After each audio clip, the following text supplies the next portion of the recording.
Celebrazione solenne in piazza San Marco per il 100° anniversario del conferimento del nome San Marco e della concessione dello stemma del leone alato alla fanteria di Marina, alla presenza del ministro della difesa, il capo di Stato Maggiore della Marina e numerose autorità civili e militari.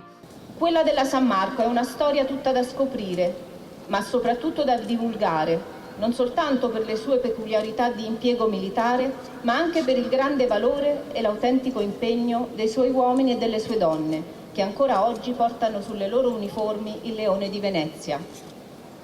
Una storia che oggi rievochiamo perché ci ricorda quei nostri marinai che nella Prima Guerra Mondiale, all'indomani della sconfitta di Caporetto, in un modo di legittimo orgoglio chiesero di combattere a terra, lungo la linea del Piave, contro il nemico austro-ungarico. Al termine del conflitto, Venezia, riconoscente ai fucilieri per l'eroica difesa, donò al reparto di Marina il nome del proprio santo protettore durante una cerimonia in piazza. Sono passati 100 anni, ma il ricordo di quel giorno è ancora vivo nell'orgoglio dei tantissimi veneziani che oggi sono venuti qui a prendere parte alla cerimonia in piazza San Marco. Palmar, partera!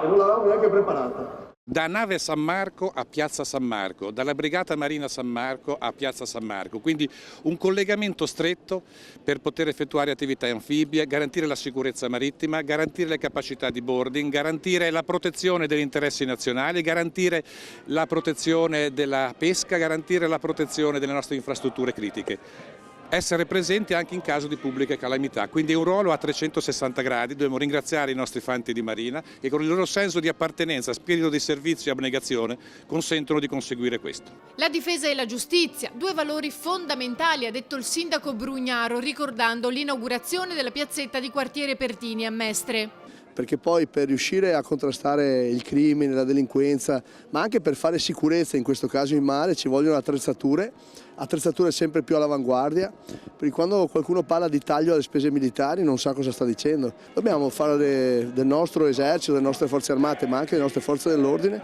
proprio un esempio di efficienza dello Stato. E così torniamo a essere quella grande patria, quella grande civiltà che ci contrastisce da migliaia di anni, perché siamo inutili che andiamo a vedere le mostre, l'arte, la storia se poi non abbiamo capito nulla. Dobbiamo continuare ad ammodernarci.